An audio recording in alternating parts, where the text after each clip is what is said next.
Job, chapter 1. In the land of Uz, there lived a man whose name was Job. This man was blameless and upright. He feared God and shunned evil. He had 7 sons and 3 daughters, and he owned 7,000 sheep, 3,000 camels, 500 yoke of oxen, and 500 donkeys, and had a large number of servants. He was the greatest man among all the people of the East.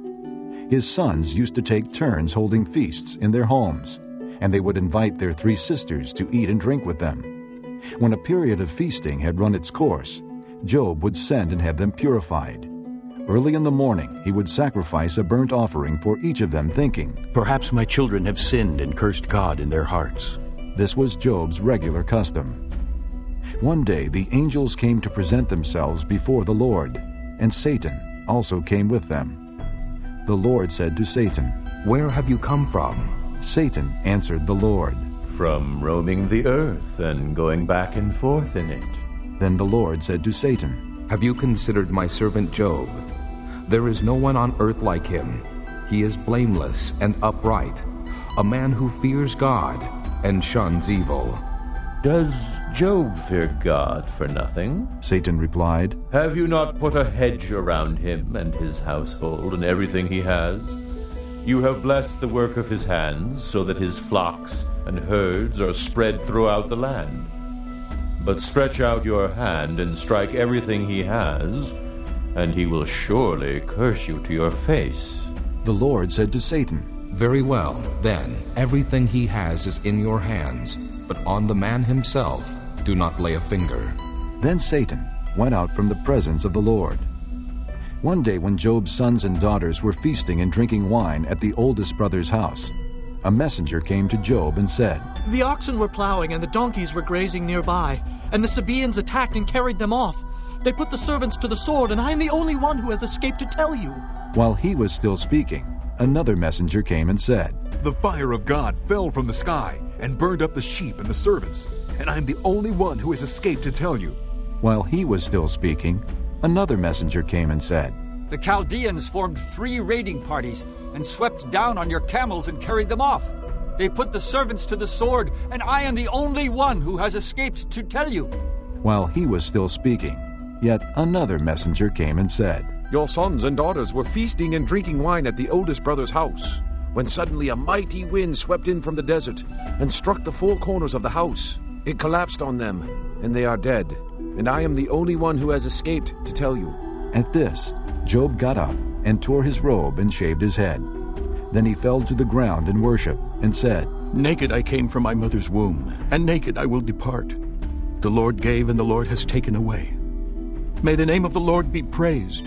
In all this, Job did not sin by charging God with wrongdoing. Chapter 2.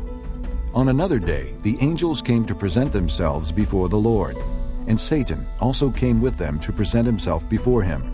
And the Lord said to Satan, "Where have you come from?" Satan answered the Lord, "From roaming through the earth and going back and forth in it." Then the Lord said to Satan, "Have you considered my servant Job? There is no one on earth like him. He is blameless and upright, a man who fears God and shuns evil.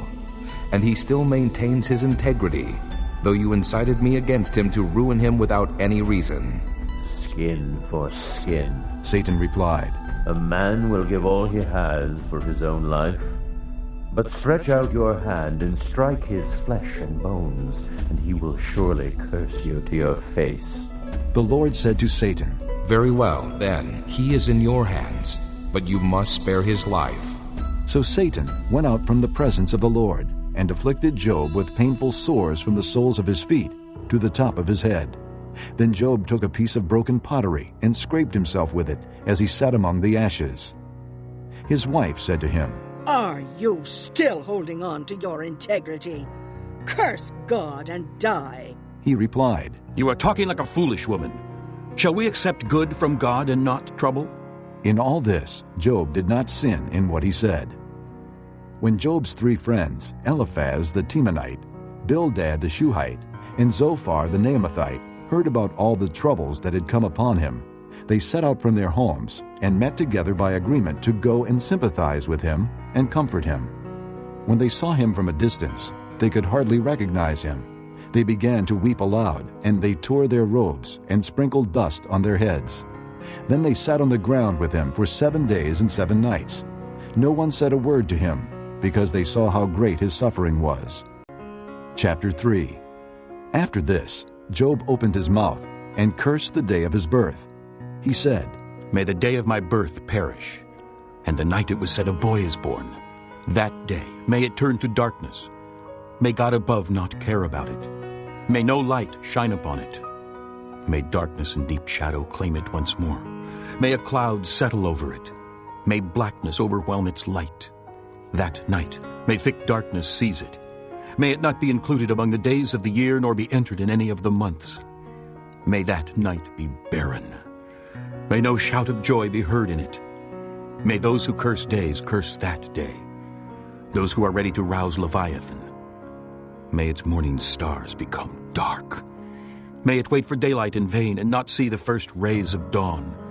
For it did not shut the doors of the womb on me to hide trouble from my eyes. Why did I not perish at birth and die as I came from the womb? Why were there knees to receive me and breasts that I might be nursed? For now I would be lying down in peace.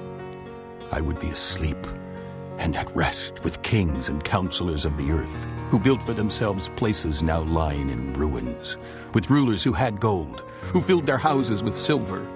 Or why was I not hidden in the ground like a stillborn child, like an infant who never saw the light of day? There the wicked cease from turmoil, and there the weary are at rest. Captives also enjoy their ease. They no longer hear the slave drivers shout.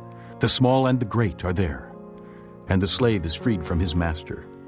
Why is light given to those in misery, and life to the bitter of soul, to those who long for death that does not come, who search for it more than for hidden treasure, who are filled with gladness and rejoice when they reach the grave? Why is life given to a man whose way is hidden, whom God has hedged in? For sighing comes to me instead of food. My groans pour out like water. What I feared has come upon me.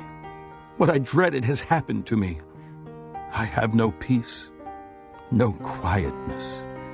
I have no rest, but only turmoil. Chapter 4. Then Eliphaz the Temanite replied, If someone ventures a word with you, will you be impatient? But who can keep from speaking? Think how you've instructed many, how you have strengthened feeble hands. Your words have supported those who stumbled. You have strengthened faltering knees. But now trouble comes to you, and you are discouraged. It strikes you, and you are dismayed. Should not your piety be your confidence, and your blameless ways your hope? Consider now, who, being innocent, has ever perished? Where were the upright ever destroyed? As I have observed, those who plow evil and those who sow trouble reap it. At the breath of God they are destroyed. At the blast of his anger they perish. The lions may roar and growl, yet the teeth of the great lions are broken.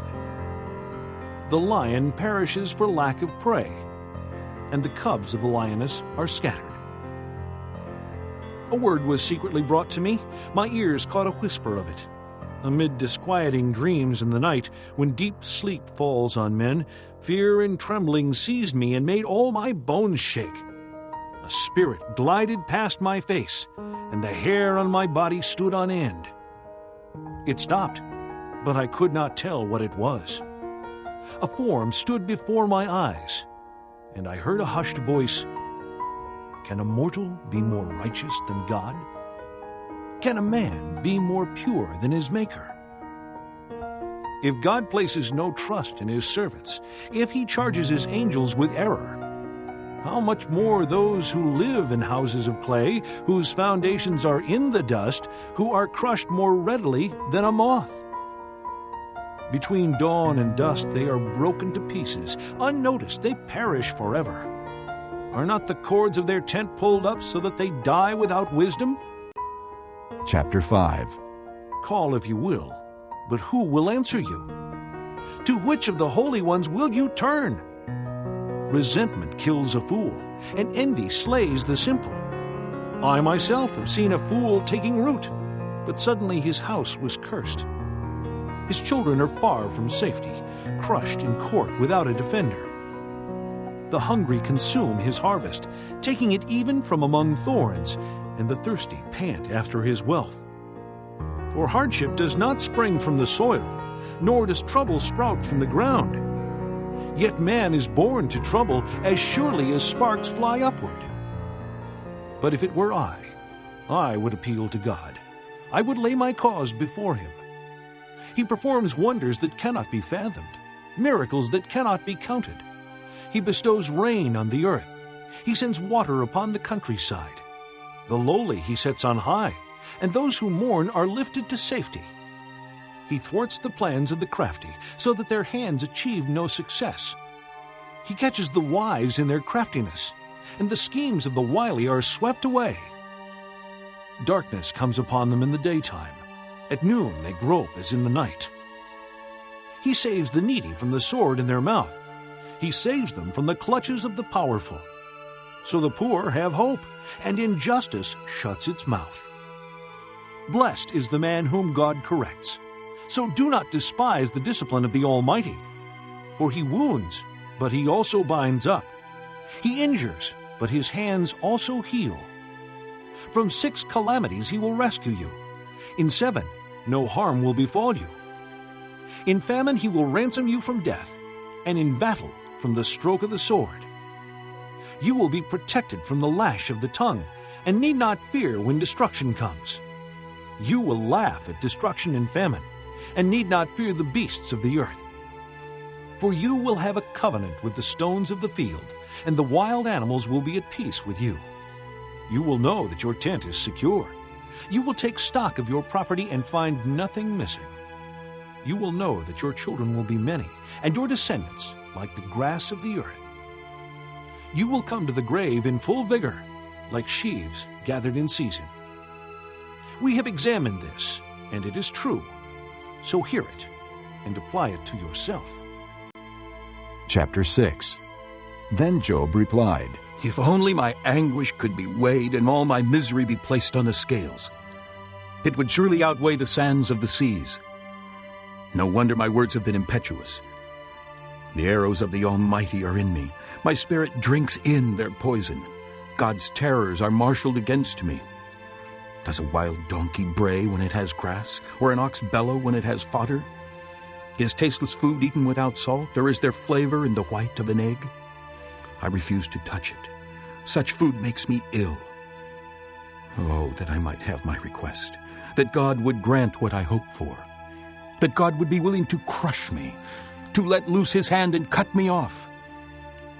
Then I would still have this consolation, my joy in unrelenting pain, that I had not denied the words of the Holy One. What strength do I have that I should still hope? What prospects that I should be patient? Do I have the strength of stone? Is my flesh made of bronze? Do I have any power to help myself now that success has been driven from me? A despairing man should have the devotion of his friends, even though he forsakes the fear of the Almighty. But my brothers are as undependable as intermittent streams, as the streams that overflow when darkened by thawing ice and swollen with melting snow, but that cease to flow in the dry season, and in the heat vanish from their channels. Caravans turn aside from their routes. They go up into the wasteland and perish. The caravans of Tema look for water. The traveling merchants of Sheba look in hope. They are distressed, because they had been confident. They arrived there only to be disappointed. Now you, too, have proved to be of no help. You see something dreadful and are afraid.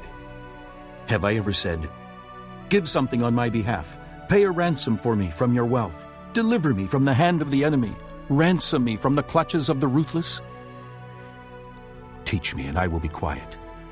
Show me where I have been wrong. How painful are honest words. But what do your arguments prove? Do you mean to correct what I say and treat the words of a despairing man as wind? You would even cast lots for the fatherless and barter away your friend. But now be so kind as to look at me. Would I lie to your face? relent. Do not be unjust.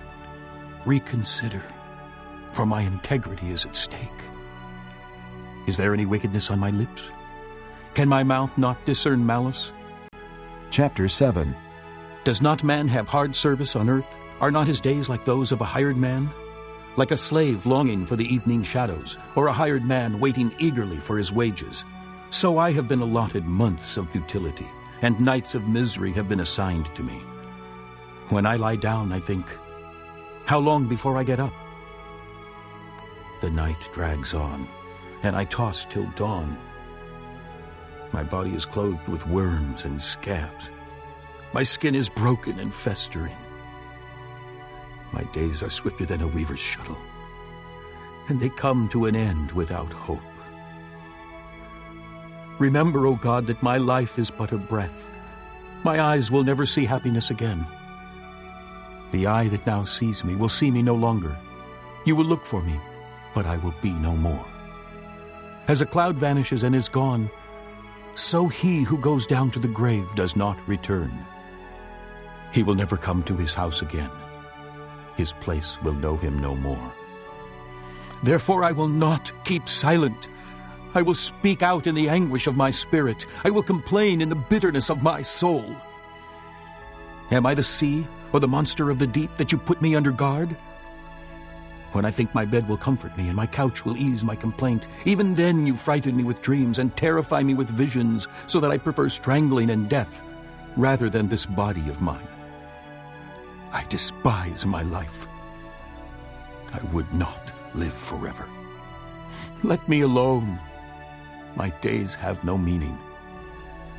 What is man that you make so much of him, that you give him so much attention, that you examine him every morning and test him every moment? Will you never look away from me, or let me alone even for an instant?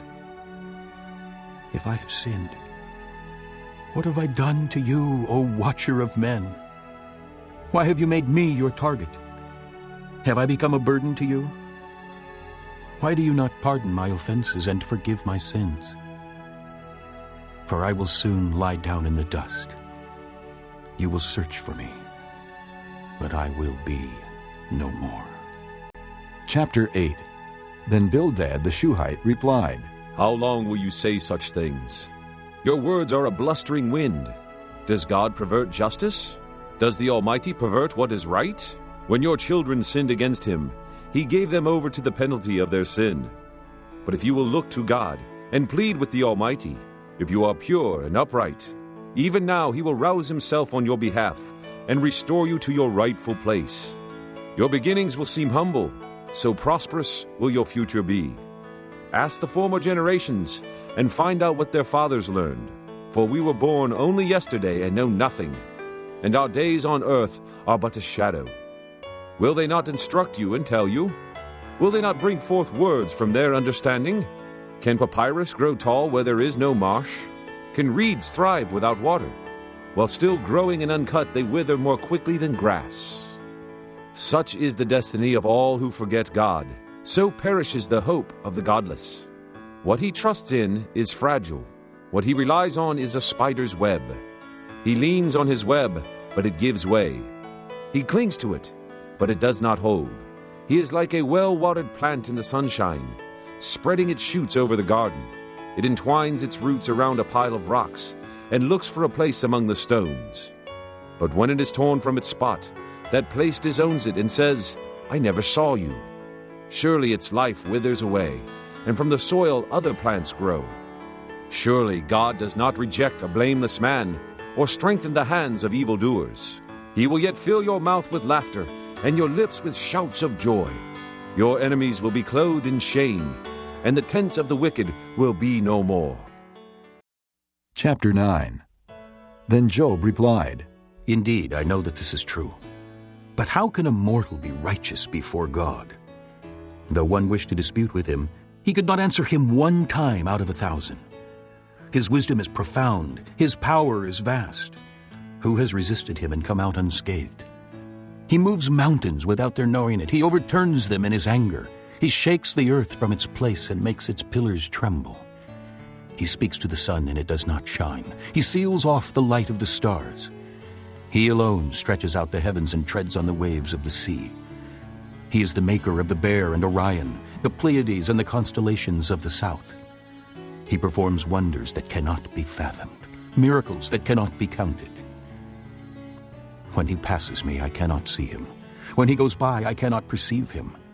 If he snatches away, who can stop him? Who can say to him, "What are you doing?" God does not restrain his anger. Even the cohorts of Rahab cowered at his feet. How then can I dispute with him? How can I find words to argue with him? Though I were innocent, I could not answer him. I could only plead with my judge for mercy. Even if I summoned him and he responded, I do not believe he would give me a hearing. He would crush me with a storm and multiply my wounds for no reason. He would not let me regain my breath, but would overwhelm me with misery. If it is a matter of strength, he is mighty. If it is a matter of justice, who will summon him? Even if I were innocent, my mouth would condemn me. If I were blameless, it would pronounce me guilty. Although I am blameless, I have no concern for myself. I despise my own life. It is all the same. That is why I say, he destroys both the blameless and the wicked. When a scourge brings sudden death, he mocks the despair of the innocent. When a land falls into the hands of the wicked, he blindfolds its judges. If it is not he, then who is it? My days are swifter than a runner. They fly away without a glimpse of joy. They skim past like boats of papyrus, like eagles swooping down on their prey. If I say, I will forget my complaint, I will change my expression and smile, I still dread all my sufferings, for I know you will not hold me innocent.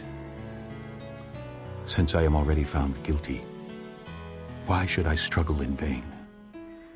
Even if I washed myself with soap and my hands with washing soda, you would plunge me into a slime pit so that even my clothes would detest me.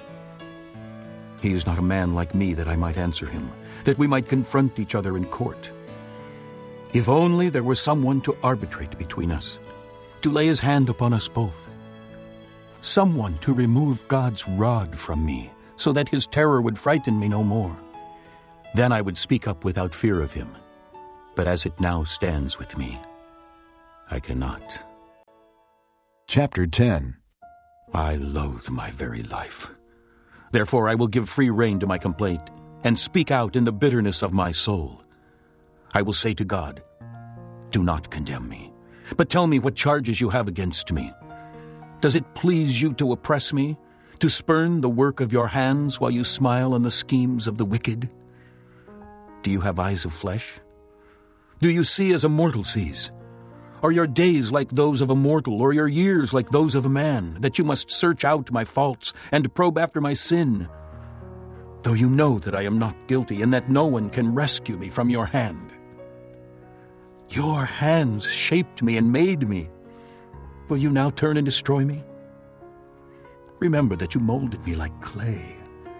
Will you now turn me to dust again? Did you not pour me out like milk and curdle me like cheese? Clothe me with skin and flesh and knit me together with bones and sinews. You gave me life and showed me kindness, and in your providence watched over my spirit. But this is what you concealed in your heart, and I know that this was in your mind. If I sinned, you would be watching me and would not let my offense go unpunished. If I am guilty, woe to me. Even if I am innocent, I cannot lift my head, for I am full of shame and drowned in my affliction. If I hold my head high, you stalk me like a lion, and again display your awesome power against me. You bring new witnesses against me and increase your anger toward me. Your forces come against me, wave upon wave. Why then did you bring me out of the womb? I wish I had died before any eye saw me. If only I had never come into being, or had been carried straight from the womb to the grave. Are not my few days almost over? Turn away from me so I can have a moment's joy before I go to the place of no return. to the land of gloom and deep shadow, to the land of deepest night, of deep shadow and disorder, where even the light is like darkness. Chapter 11. Then Zophar the Naamathite replied, Are all these words to go unanswered? Is this talker to be vindicated? Will your idle talk reduce men to silence? Will no one rebuke you when you mock? You say to God, My beliefs are flawless, and I am pure in your sight. Oh, how I wish that God would speak, that he would open his lips against you, and disclose to you the secrets of wisdom, for true wisdom has two sides. Know this, God has even forgotten some of your sin. Can you fathom the mysteries of God? Can you probe the limits of the Almighty? They are higher than the heavens. What can you do? They are deeper than the depths of the grave. What can you know? Their measure is longer than the earth and wider than the sea. If he comes along and confines you in prison and convenes a court, can you oppose him? Surely he recognizes deceitful men. And when he sees evil, does he not take note? But a witless man can no more become wise than a wild donkey's colt can be born a man. Yet if you devote your heart to him and stretch out your hands to him, if you put away the sin that is in your hand and allow no evil to dwell in your tent, then you will lift up your face without shame. You will stand firm and without fear. You will surely forget your trouble, recalling it only as waters gone by. Life will be brighter than noonday, and darkness will become like morning. You will be secure because there is hope. You will look about you and take your rest in safety. You will lie down with no one to make you afraid, and many will court your favor. But the eyes of the wicked will fail, and escape will elude them. Their hope will become a dying gasp. Chapter 12. Then Job replied, Doubtless you are the people, and wisdom will die with you. But I have a mind as well as you. I am not inferior to you. Who does not know all these things? I have become a laughing stock to my friends, though I called upon God and he answered. A mere laughing stock, though righteous and blameless. Men at ease have contempt for misfortune as the fate of those whose feet are slipping. The tents of marauders are undisturbed, and those who provoke God are secure. Those who carry their God in their hands. But ask the animals, and they will teach you. Or the birds of the air, and they will tell you. Or speak to the earth, and it will teach you. Or let the fish of the sea inform you. Which of these does not know that the hand of the Lord has done this? In his hand is the life of every creature, and the breath of all mankind. Does not the ear test words as the tongue tastes food? Is not wisdom found among the aged? Does not long life bring understanding? To God belong wisdom and power. Counsel and understanding are his. What he tears down cannot be rebuilt. The man he imprisons cannot be released. If he holds back the waters, there is drought. If he lets them loose, they devastate the land. To him belong strength and victory. Both deceived and deceiver are his. He leads counselors away stripped and makes fools of judges. He takes off the shackles put on by kings and ties a loincloth around their waist. He leads priests away stripped and overthrows men long established. He silences the lips of trusted advisers and takes away the discernment of elders.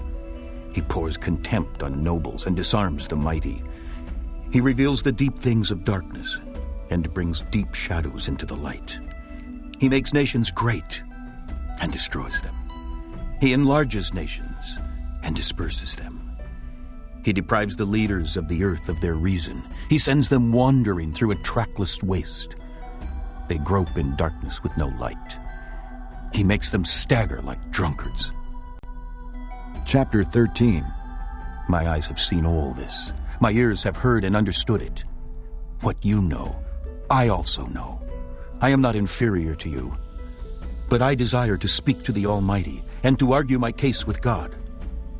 You, however, smear me with lies. You are worthless physicians, all of you. If only you would be altogether silent. For you, that would be wisdom. Hear now my argument. Listen to the pleas of my lips. Will you speak wickedly on God's behalf? Will you speak deceitfully for him? Will you show him partiality? Will you argue the case for God? Would it turn out well if he examined you? Could you deceive him as you might deceive men? He would surely rebuke you if you secretly showed partiality. Would not his splendor terrify you? Would not the dread of him fall on you? Your maxims are proverbs of ashes. Your defenses are defenses of clay. Keep silent, and let me speak. Then let come to me what may. Why do I put myself in this jeopardy and take my life in my hands? Though he slay me, yet will I hope in him. I will surely defend my ways to his face. Indeed, this will turn out for my deliverance, for no godless man would dare come before him. Listen carefully to my words. Let your ears take in what I say. Now that I have prepared my case, I know I will be vindicated. Can anyone bring charges against me? If so, I will be silent and die. Only grant me these two things, O God, and then I will not hide from you. Withdraw your hand far from me, and stop frightening me with your terrors. Then summon me, and I will answer. Or let me speak, and you reply. How many wrongs and sins have I committed? Show me my offense and my sin. Why do you hide your face and consider me your enemy? Will you torment a wind-blown leaf? Will you chase after dry chaff? For you write down bitter things against me and make me inherit the sins of my youth. You fasten my feet in shackles. You keep close watch on all my paths by putting marks on the soles of my feet. So man wastes away like something rotten, like a garment eaten by moths. Chapter 14. Man born of woman is of few days and full of trouble. He springs up like a flower and withers away. Like a fleeting shadow, he does not endure. Do you fix your eye on such a one? Will you bring him before you for judgment? Who can bring what is pure from the impure? No one. Man's days are determined. You have decreed the number of his months. You have set limits he cannot exceed. So look away from him, and let him alone, till he has put in his time like a hired man. At least there is hope for a tree. If it is cut down, it will sprout again, and its new shoots will not fail. Its roots may grow old in the ground, and its stump die in the soil. Yet at the scent of water it will bud, and put forth shoots like a plant. But man dies and is laid low. He breathes his last and is no more. As water disappears from the sea, or a riverbed becomes parched and dry, so man lies down and does not rise. Till the heavens are no more, men will not awake or be roused from their sleep. If only you would hide me in the grave and conceal me till your anger has passed. If only you would set me a time and then remember me. If a man dies, will he live again? All the days of my hard service I will wait for my renewal to come. You will call, and I will answer you. You will long for the creature your hands have made. Surely then you will count my steps, but not keep track of my sin. My offenses will be sealed up in a bag. You will cover over my sin. But as a mountain erodes and crumbles, and as a rock is moved from its place, as water wears away stones and torrents wash away the soil, so you destroy man's hope. You overpower him once for all, and he is gone. You change his countenance and send him away. If his sons are honored, he does not know it. If they are brought low, he does not see it. He feels but the pain of his own body, and mourns only for himself. Chapter 15. Then Eliphaz the Temanite replied, Would a wise man answer with empty notions, or fill his belly with the hot east wind? Would he argue with useless words, with speeches that have no value? But you even undermine piety and hinder devotion to God. Your sin prompts your mouth. You adopt the tongue of the crafty. Your own mouth condemns you, not mine. Your own lips testify against you. Are you the first man ever born? Were you brought forth before the hills? Do you listen in on God's counsel? Do you limit wisdom to yourself? What do you know that we do not know? What insights do you have that we do not have? The gray-haired and the aged are on our side, men even older than your father. Are God's consolations not enough for you, words spoken gently to you?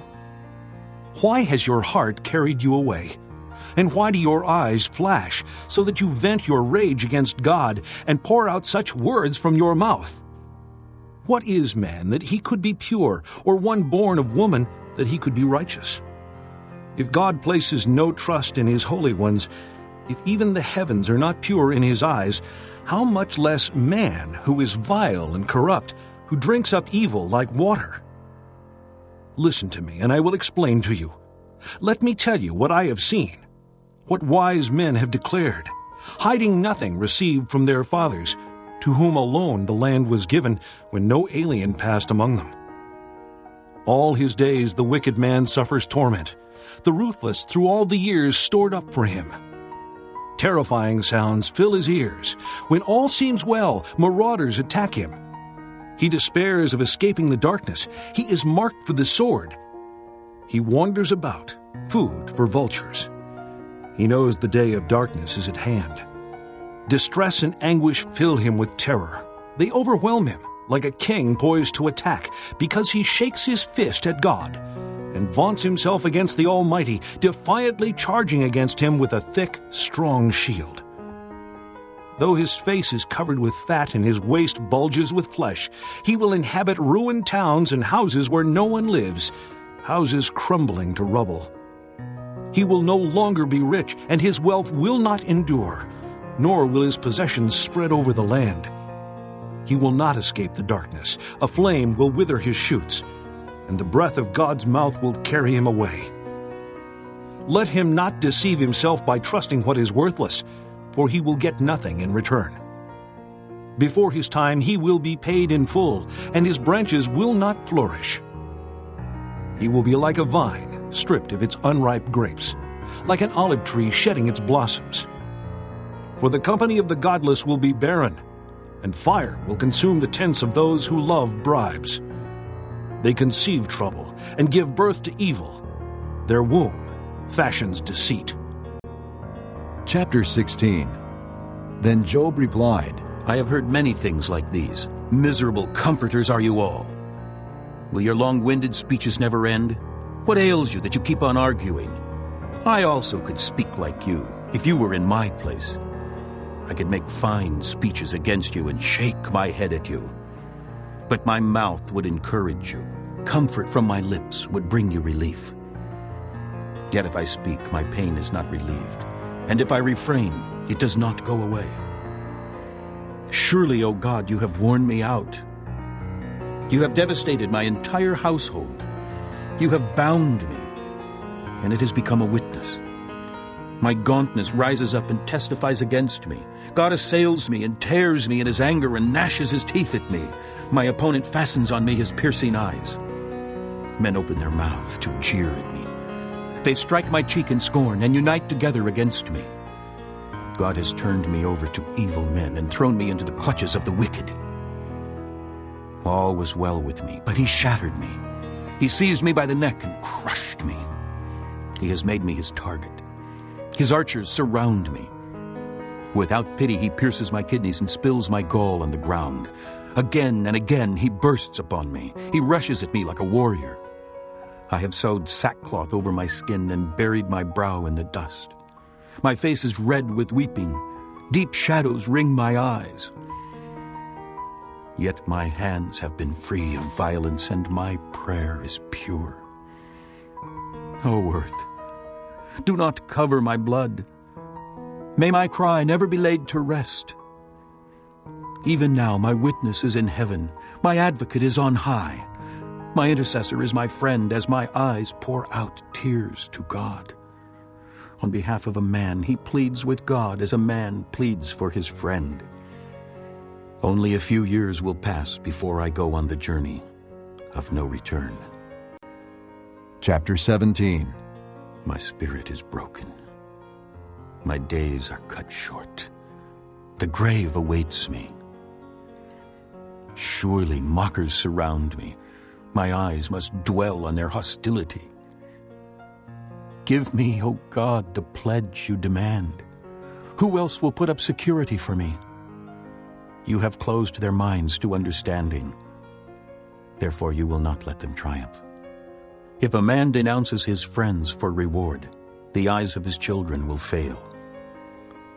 God has made me a byword to everyone, a man in whose face people spit. My eyes have grown dim with grief. My whole frame is but a shadow. Upright men are appalled at this. The innocent are aroused against the ungodly. Nevertheless, the righteous will hold to their ways, and those with clean hands will grow stronger. But come on, all of you, try again. I will not find a wise man among you. My days have passed, my plans are shattered, and so are the desires of my heart. These men turn night into day. In the face of darkness they say, light is near. If the only home I hope for is the grave, if I spread out my bed in darkness, if I say to corruption, you are my father, and to the worm, my mother or my sister, where then is my hope? Who can see any hope for me? Will it go down to the gates of death? Will we descend together into the dust? Chapter 18. Then Bildad the Shuhite replied, When will you end these speeches? Be sensible, and then we can talk. Why are we regarded as cattle, and considered stupid in your sight? You who tear yourself to pieces in your anger, is the earth to be abandoned for your sake? Or must the rocks be moved from their place? The lamp of the wicked is snuffed out. The flame of his fire stops burning. The light in his tent becomes dark. The lamp beside him goes out. The vigor of his step is weakened. His own schemes throw him down. His feet thrust him into a net, and he wanders into its mesh. A trap seizes him by the heel. A snare holds him fast. A noose is hidden for him on the ground. A trap lies in his path. Calamity is hungry for him. Disaster is ready for him when he falls. It eats away parts of his skin. Death's firstborn devours his limbs. He is torn from the security of his tent and marched off to the king of terrors. Fire resides in his tent. Burning sulfur is scattered over his dwelling. His roots dry up below, and his branches wither above. The memory of him perishes from the earth. He has no name in the land. He is driven from light into darkness, and is banished from the world. He has no offspring or descendants among his people, no survivor where once he lived.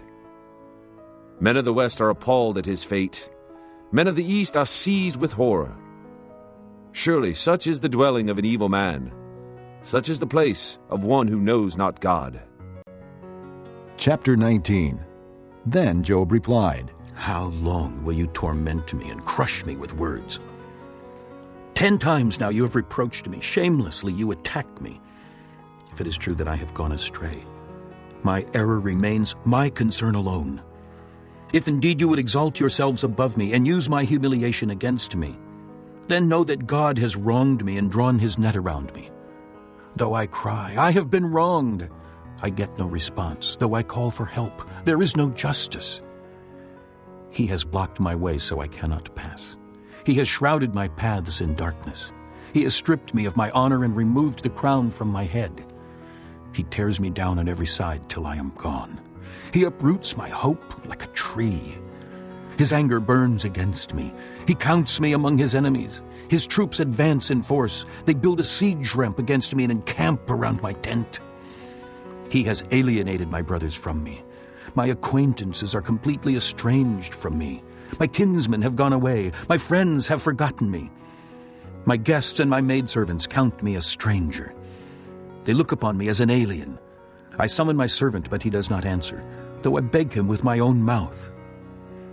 My breath is offensive to my wife. I am loathsome to my own brothers. Even the little boys scorn me. When I appear, they ridicule me. All my intimate friends detest me. Those I love have turned against me. I am nothing but skin and bones. I have escaped with only the skin of my teeth. Have pity on me, my friends. Have pity, for the hand of God has struck me. Why do you pursue me as God does? Will you never get enough of my flesh? Oh, that my words were recorded, that they were written on a scroll, that they were inscribed with an iron tool on lead, or engraved in rock forever. I know that my Redeemer lives, and that in the end he will stand upon the earth. And after my skin has been destroyed, yet in my flesh I will see God. I myself will see him with my own eyes, I and not another. How my heart yearns within me! If you say, how we will hound him, since the root of the trouble lies in him, you should fear the sword yourselves. For wrath will bring punishment by the sword, and then you will know that there is judgment. Chapter 20. Then Zophar the Naamathite replied, My troubled thoughts prompt me to answer because I am greatly disturbed. I hear a rebuke that dishonors me, and my understanding inspires me to reply. Surely you know how it has been from of old, ever since man was placed on the earth, that the mirth of the wicked is brief, the joy of the godless lasts but a moment. Though his pride reaches to the heavens, and his head touches the clouds, he will perish forever, like his own dung. Those who have seen him will say, Where is he? Like a dream he flies away, no more to be found, banished like a vision of the night. The eye that saw him will not see him again. His place will look on him no more. His children must make amends to the poor. His own hands must give back his wealth. The youthful vigor that fills his bones will lie with him in the dust.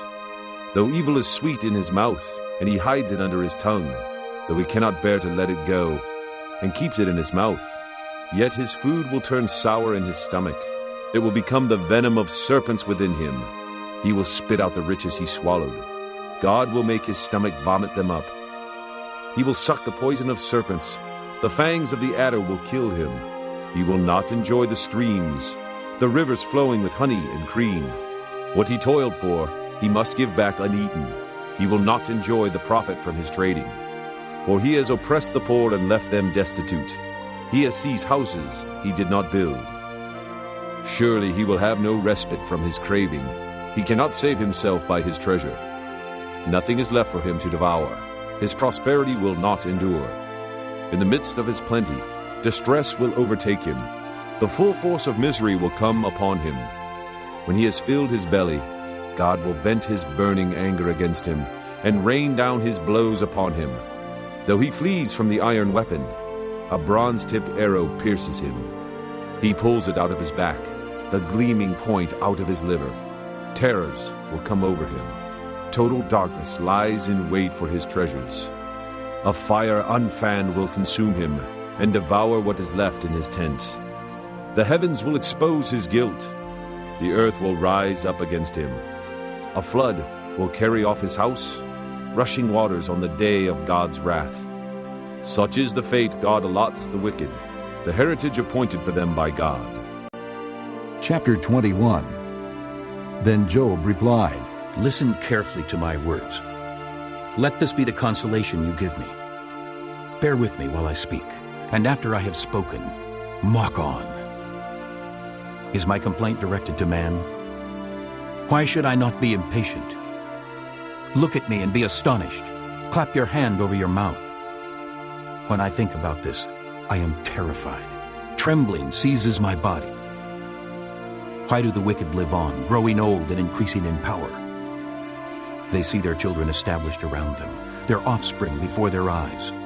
Their homes are safe and free from fear. The rod of God is not upon them. Their bulls never fail to breed. Their cows calve and do not miscarry. They send forth their children as a flock. Their little ones dance about. They sing to the music of tambourine and harp. They make merry to the sound of the flute. They spend their years in prosperity and go down to the grave in peace. Yet they say to God, "Leave us alone. We have no desire to know your ways. Who is the Almighty that we should serve him? What would we gain by praying to him?" But their prosperity is not in their own hands. So I stand aloof from the counsel of the wicked. Yet how often is the lamp of the wicked snuffed out? How often does calamity come upon them, the fate God allots in his anger? How often are they like straw before the wind, like chaff swept away by a gale? It is said, God stores up a man's punishment for his sons. Let him repay the man himself, so that he will know it. Let his own eyes see his destruction. Let him drink of the wrath of the Almighty. For what does he care about the family he leaves behind when his allotted months come to an end? Can anyone teach knowledge to God, since he judges even the highest? One man dies in full vigor, completely secure and at ease, his body well-nourished, his bones rich with marrow.